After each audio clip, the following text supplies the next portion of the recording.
How Tracy Austin Broke My Heart by David Foster Wallace, 1994. Because I am a long-time rabid fan of tennis in general, and Tracy Austin in particular, I rarely look forward to reading a sports memoir the way I looked forward to Ms. Austen's Beyond Centre Court, My Story, ghosted by Christine Brennan and published by Morrow. This is a type of mass-market book, the sports star with somebody autobiography, that I seem to have bought and read an awful lot of, with all sorts of ups and downs and ambivalence and embarrassment, usually putting these books under something more highbrow when I get to the register. I think Austen's memoir has maybe finally broken my Jones for the genre, though. Here's Beyond Centre Court's Austen on the first set of her final against Chris Evert at the 1979 US Open. At 2-3, I broke Chris, then she broke me, and I broke her again, so we were at 4-4.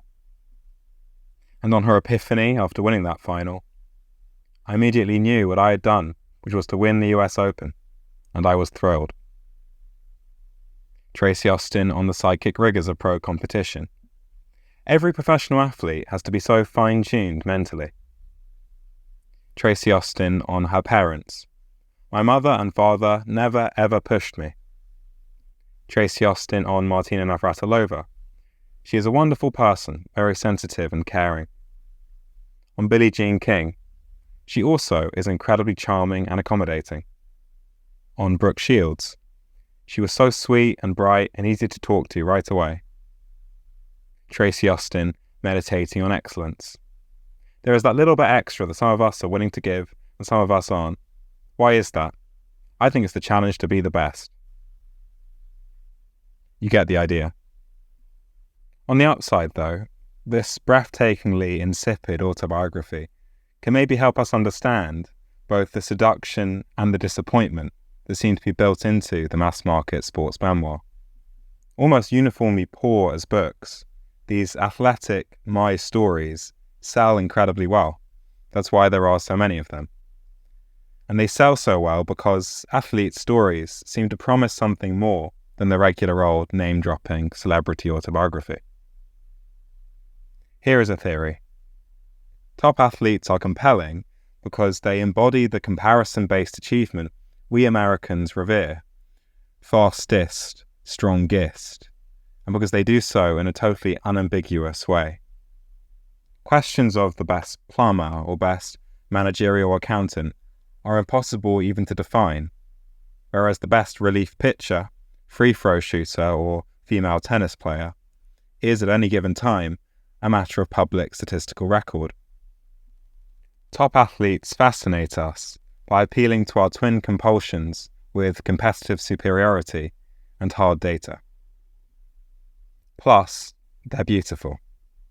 Jordan hanging in mid-air like a Chagall bride. Sampras laying down a touch volley at an angle that defies Euclid. And they're inspiring. There is about world-class athletes carving out exemptions from physical laws, a transcendent beauty that makes manifest God in man. So actually, more than one theory then. Great athletes are profundity in motion. They enable abstractions like power and grace and control to become not only incarnate, but televisable. To be a top athlete performing is to be that exquisite hybrid of animal and angel that we average, unbeautiful watchers have such a hard time seeing in ourselves. So we want to know them, these gifted, driven physical achievers. We too, as audience, are driven. Watching the performance is not enough. We want to get intimate with all that profundity. We want inside them. We want the story. We want to hear about humble roots, privation, precocity, grim resolve, discouragement, persistence, team spirit, sacrifice, killer instinct, lineament, and pain. We want to know how they did it. How many hours a night did the child bird spend in his driveway hitting jumpers under home-strung floodlights? What ungodly time did Bjorn get up for practice every morning? What exact makes of cars did the Butkus boys work out by pushing up and down Chicago streets? What did Palmer and Brett and Peyton and Everett have to give up? And of course, too, we want to know how it feels inside to be both beautiful and best. How did it feel to win the big one? What combination of blankness and concentration is required to sink a putt or a free throw for thousands of dollars in front of millions of unblinking eyes? What goes through their minds? Are these athletes real people? Are they even remotely like us? Is their agony of defeat anything like our little agonies of daily frustration? And of course, what about the thrill of victory? What might it feel like to hold up that number one finger and be able to actually mean it? I'm about the same age and played competitive tennis in the same junior ranks as Tracy Austin, half a country away and several plateaus below her. When we all heard in 1977 that a California girl who just turned 14 had won a professional tournament in Portland, we weren't so much jealous as agog. None of us could come close to testing even a top 18-year-old, much less pro-caliber adult. We started to hunt her up in tennis magazines, search out her matches on obscure cable channels. She was about 4'6" and 85 pounds. She hit the hell out of the ball and never missed and never choked, and had braces and pigtails that swung wildly around as she handed pros their asses. She was the first real child star in women's tennis, and in the late 70s, she was prodigious, beautiful, and inspiring. There was an incongruously adult genius about her game, all the more radiant for her little girl giggle and silly hair. I remember meditating with all the intensity a 15-year-old can summon on the differences that kept this girl and me on our respective sides of the TV screen. She was a genius, and I was not. How must it have felt? I had some serious questions to ask her. I wanted very much her side of it. So, the point then about these sports memoirs' market appeal. Because top athletes are profound, because they make a certain type of genius as carnally discernible as it ever can get, these ghost-written invitations inside their lives and their skulls are terribly seductive for book buyers. Explicitly or not, the memoirs make a promise to let us penetrate the indefinable mystery of what makes some persons, geniuses, semi-divine, to share with us the secret, and so both to reveal the difference between us and them, and to erase it a little, that difference, to give us the, brackets, we want, expect, only one, the master narrative, the key, close brackets, story. However seductively they promise, though, these autobiographies rarely deliver. And Beyond Centre Court, My Story is especially bad. The book fails, not so much because it's poorly written, brackets, which it is. I don't know what ghostwriter Brennan's enhancing function was supposed to be here, but it's hard to see how Austin herself could have done any worse than 200 dead pages of, quote, tennis took me like a magic carpet to all kinds of places and all kinds of people, end quote, enlivened only by winces like, quote, injuries, the signature of the rest of my career, were about to take hold of me, end quote, close brackets. But because it commits what any college sophomore knows is the capital crime of expository prose, it forgets who it's supposed to be for. Obviously, a good commercial memoir's first loyalty has got to be to the reader, the person who's spending money and time to access the consciousness of someone he wishes to know and will never meet. But none of Beyond Centre Court's loyalties are to the reader. The author's primary allegiance seems to be to her family and friends. Whole pages are given over to numbing Academy Award-style tributes to parents, siblings, coaches, trainers, and agents, plus little burbles of praise for pretty much every athlete and celebrity she's ever met. In particular, Austin's account of her own extremely transcendently interesting competitive career keeps digressing into warm fuzzies on each opponent she faces. Typical example, her third round in 1980s Wimbledon was against American Barbara Potter, who, we learn, quote, is a really good person. Barbara was very nice to me through my injuries, sending me books, keeping in touch, and checking to see how I was doing. Barbara definitely was one of the smartest people on the tour. I've heard she's going to college now, which takes a lot of initiative for a woman our age. Knowing Barbara, I'm sure she's working harder than all her fellow students." End quote.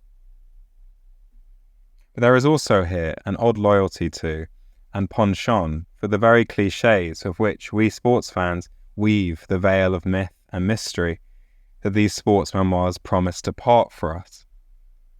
It's almost as if Tracy Austin has structured her own sense of her life and career to accord with the formulas of the generic sports bio. We've got the sensitive and doting mother, the kindly dad, the mischievous siblings who treat famous Tracy like just another kid. We've got the ingenue heroine, whose innocence is eroded by experience and transcended through sheer grit. We've got the gruff but tender-hearted coach and the coolly sceptical veterans who finally accept the heroine. We've got the wicked, backstabbing rival in Pam Shriver, who receives the book's only unfulsome mention. We even get the myth-requisite humble roots. Austin, whose father is a corporate scientist, and whose mother is one of those lean tan ladies who seem to spend all day every day at the country club tennis courts, tries to portray her childhood in posh Rolling Hills estate, CA, as impoverished. Quote, "We had to be frugal in all kinds of ways. We cut expenses by drinking powdered milk.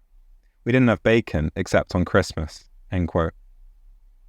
Stuff like this seems way out of touch with reality, until we realise that the kind of reality the author's chosen to be in touch with here is not just but anti-real.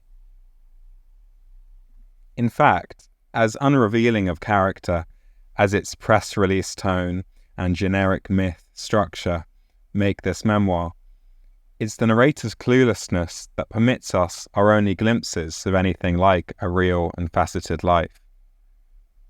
That is, relief from the book's skewed loyalties can be found only in those places where the author seems unwittingly to betray them.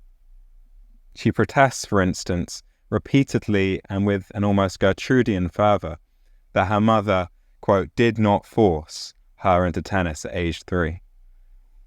It apparently never occurring to Tracy Austin that a 3-year-old hasn't got enough awareness of choices to require any forcing. This was the child of a mum who'd spent the evening before Tracy's birth hitting tennis balls to the family's other 4 children, 3 of whom also ended up playing pro tennis.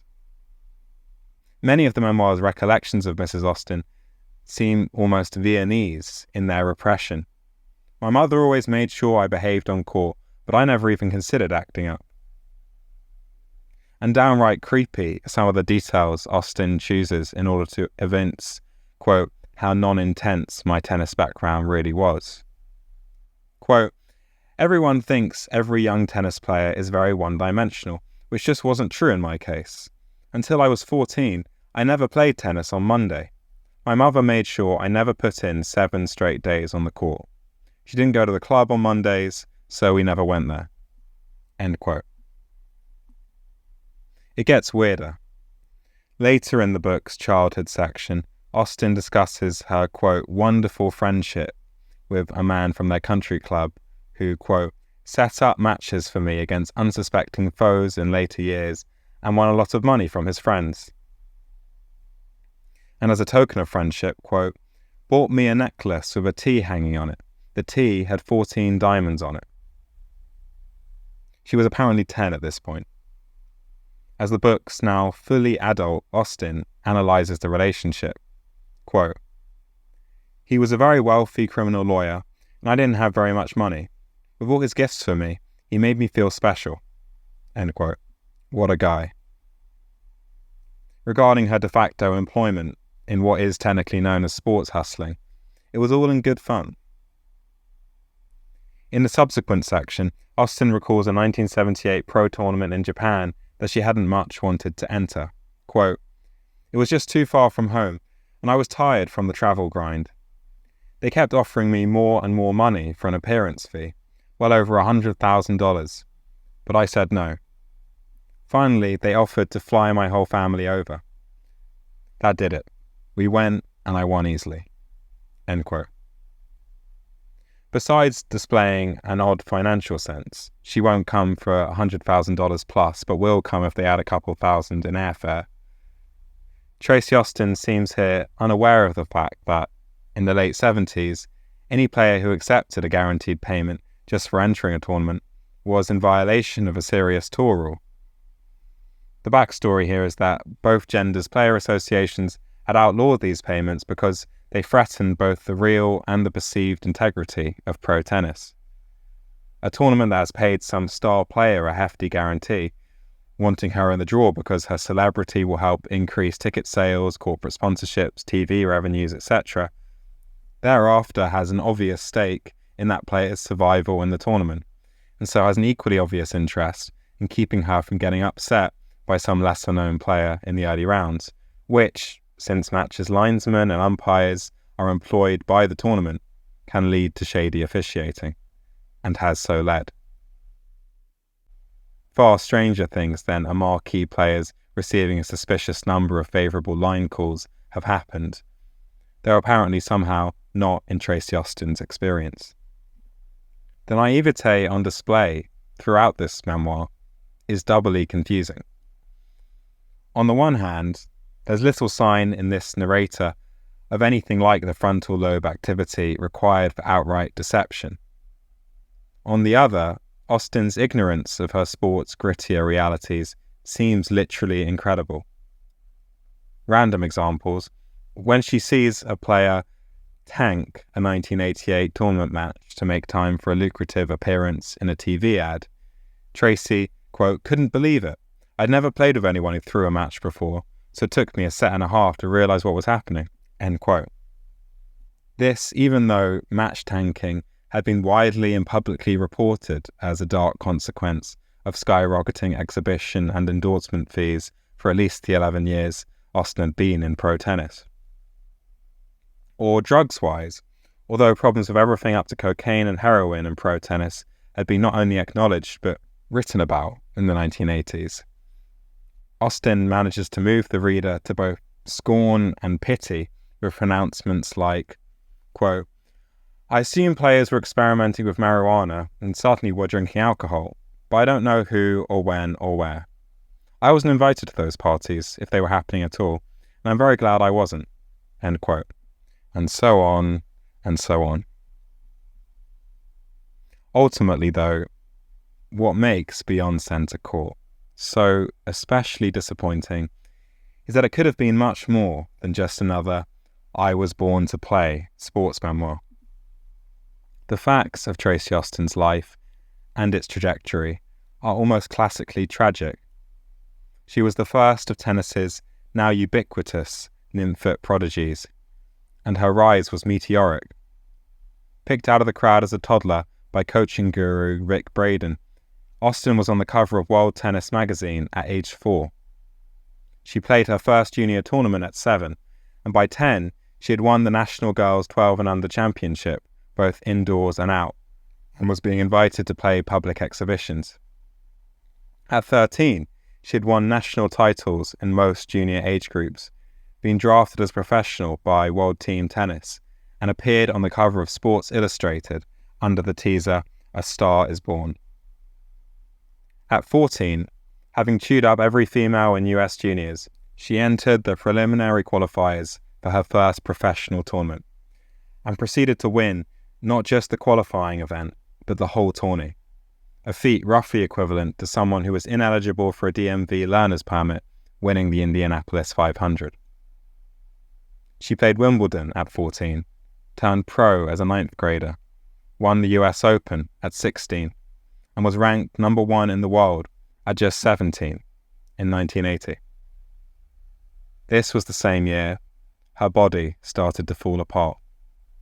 She spent the next 4 years effectively crippled by injuries and bizarre accidents, playing sporadically and watching her ranking plummet, and was, for all practical purposes, retired from tennis at age 21. In 1989, her one serious attempt at a comeback ended on the way to the US Open, when a speeder ran a red light and nearly killed her. She is now, as of this writing, a professional former sports star, running celebrity clinics for corporate sponsors and doing sad little bits of colour commentary on some of the same cable channels I'd first seen her play on. What's nearly Greek about her career's arc is that Tracy Austin's most conspicuous virtue, a relentless, workaholic perfectionism that combined with raw talent to make her such a prodigious success, turned out to be also her flaw and bane. She was, even after puberty, a tiny person, and her obsessive practice regimen and uncompromising effort in every last match began to afflict her with what sports MDs now know to be simple consequences of hypertrophy and chronic wear: hamstring and hip flexiples, sciatica, scoliosis, tendinitis, stress fractures, plantar fasciitis. Then, too, since woe classically breeds more woe, she was freak accident prone. Coaches who fall on her while ice skating and break her ankle, psychotic chiropractors who pull her spine out of alignment, waiters who splash her with scalding water, colourblind speeders on the JFK Parkway. A successful Tracy Austin autobiography, then, could have afforded us plain old plumbers and accountants more than just access to the unquestioned genius of an athletic savant or her high-speed ascent to the top of a univocal, mathematically computed hierarchy. This book could actually have helped us to countenance the sportsmith's dark side. The only thing Tracy Austin had ever known how to do, her art, or what the tragic savvy Greeks would have called her techne, that state in which Austin's mastery of craft facilitated a communion with the gods themselves, was removed from her at an age where most of us are just starting to think seriously about committing ourselves to some pursuit. This memoir could have been about both the seductive immortality of competitive success and the less seductive, but way more significant, fragility and impermanence of all the competitive venues in which mortal humans chase immortality. Austin's story could, since the predicament of a dedicated athletic prodigy washed up at 21 differs in nothing more than degree from that of a dedicated CPA and family man dying at 62, have been profound. The book could, since having it all at 17 and then losing it all by 21 because of stuff outside your control is just like death, except you have to go on living afterward, have been truly inspirational.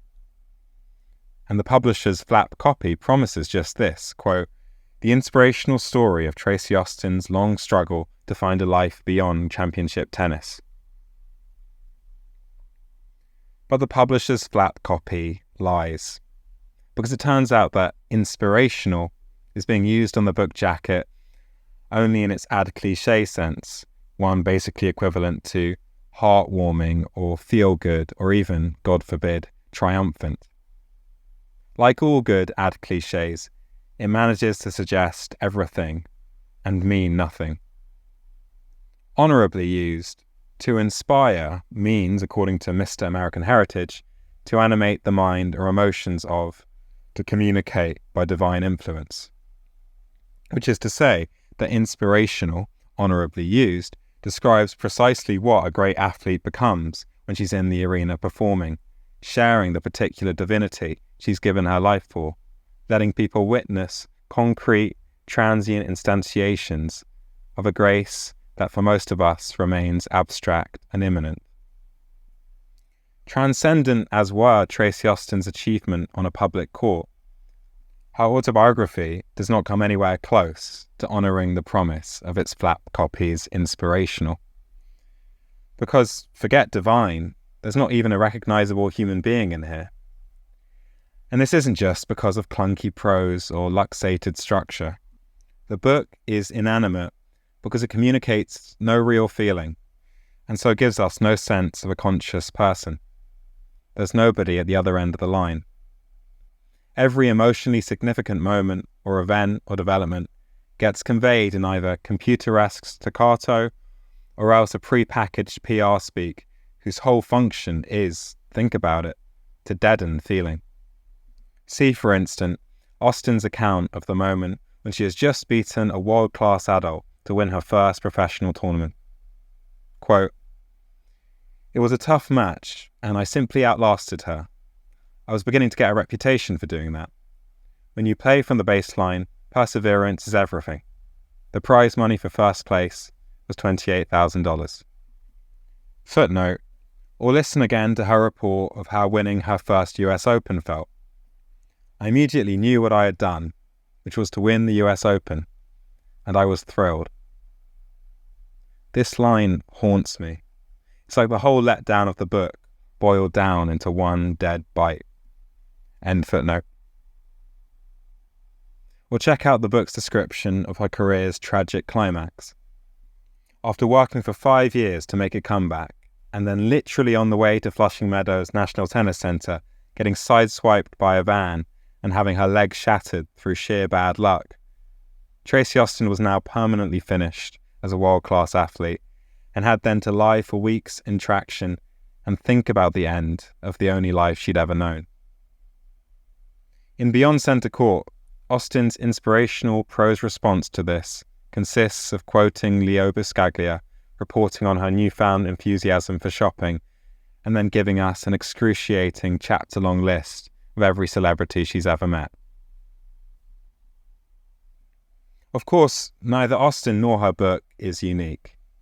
It's hard not to notice the way this same air of robotic banality suffuses not only the sports memoir genre, but also the media rituals in which a top athlete is asked to describe the content or meaning of his techne. Turn on any post-contest TV interview. "Kenny, how did it feel to make that sensational game-winning shoestring catch in the end zone with absolutely zero time remaining on the clock?" "Well, Frank, I was just real pleased. I was real happy and also pleased. We've all worked hard and come a long way as a team, and it's always a good feeling to be able to contribute." "Mark, you've now homered in your last 8 straight at-bats and lead both leagues in RBIs. Any comment?" "Well, Bob, I'm just trying to take it one pitch at a time. I've been focusing on the fundamentals, and trying to make a contribution. And all of us know we've got to take it one game at a time and hang in there and not look ahead and just basically do the best we can at all times." This stuff is stupefying, and yet it also seems to be inevitable, maybe even necessary. The baritones and network blazers keep coming up after games, demanding of physical geniuses these recombinant strings of dead cliches, strings that after a while start to sound like a strange kind of lullaby, and which of course no network would solicit and broadcast again and again if there weren't a large and serious audience out here who find the banalities right and good. As if the emptiness in these athletes' descriptions of their feelings confirmed something we need to believe. Alright, so the obvious point. Great athletes usually turn out to be stunningly inarticulate about just those qualities and experiences that constitute their fascination. For me, though, the important question is why this is always so bitterly disappointing, and why I keep buying these sports memoirs with expectations that my own experience with the genre should long ago have modified, and why I nearly always feel thwarted and pissed when I finish them. One sort of answer, of course, is that commercial autobiographies like these promise something they cannot deliver: personal and verbal access to an intrinsically public and performative kind of genius.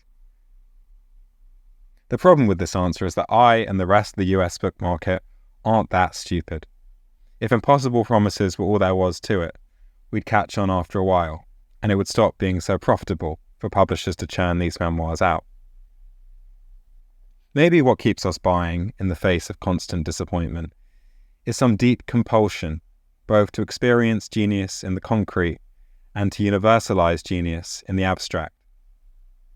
Real, indisputable genius is so impossible to define, and true techne so rarely visible, much less televisable, that maybe we automatically expect people who are geniuses as athletes to be geniuses also as speakers and writers, to be articulate, perceptive, truthful, profound.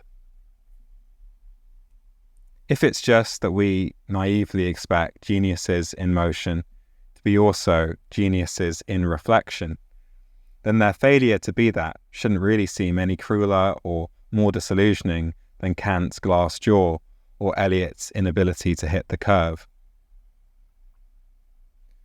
For my part, though, I think there's something deeper and scarier that keeps my hope one step ahead of past experience as I make my way to the bookstore's register. It remains very hard for me to reconcile the vapidity of Austin's narrative mind on the one hand with the extraordinary mental powers that are required by world-class tennis on the other. Anyone who buys the idea that great athletes are dim should have a close look at an NFL playbook, or at a basketball coach's diagram of a 3-2 zone trap, or at an archival film of Miss Tracy Austin repeatedly putting a ball in a court's corner at high speed from 78 feet away, with huge sums of money at stake and enormous crowds of people watching her do it. Ever try to concentrate on doing something difficult with a crowd of people watching? Worse, with a crowd of spectators maybe all vocally hoping you fail so that their favourite will beat you. In my own comparatively low-level junior matches, before audiences that rarely hit 3 digits, it used to be all I could do to manage my sphincter. I would drive myself crazy. But what if I double fault here and go down a break with all these folks watching? Don't think about it. Yeah, but except if I'm consciously not thinking about it, then doesn't part of me have to think about it in order for me to remember what I'm not supposed to think about?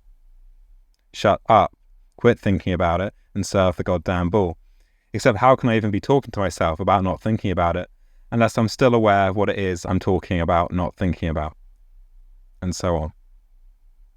I'd get divided, paralyzed, as most ungreat athletes do. Freeze up, choke, lose our focus, become self-conscious, cease to be wholly present in our wills and choices and movements. It is not an accident that great athletes are often called naturals, because they can, in performance, be totally present. They can proceed on instinct and muscle memory and autonomic will, such that agent and action are one.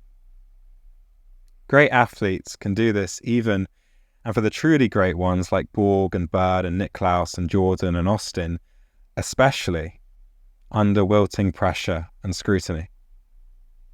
They can withstand forces of distraction that would break a mind prone to self-conscious fear in two. The real secret behind top athletes' genius, then, may be as esoteric and obvious and dull and profound as silence itself. The real, many-veiled answer to the question of just what goes through a great player's mind as he stands at the centre of hostile crowd noise and lines up the free throw that will decide the game might well be nothing at all. How can great athletes shut off the Iago-like voice of the self? How can they bypass the head and simply and superbly act? How, at the critical moment, can they invoke for themselves a cliché as trite as one ball at a time or gotta concentrate here, and mean it, and then do it? Maybe it's because for top athletes, clichés present themselves not as trite, but simply as true. Or perhaps not even as declarative expressions with qualities like depth or triteness or falsehood or truth, but as simple imperatives that are either useful or not, and if useful, to be invoked and obeyed, and that's all there is to it. What if, when Tracy Austin writes that after her 1989 car crash, quote, "I quickly accepted that there was nothing I could do about it," the statement is not only true, but exhaustively descriptive of the entire acceptance process she went through?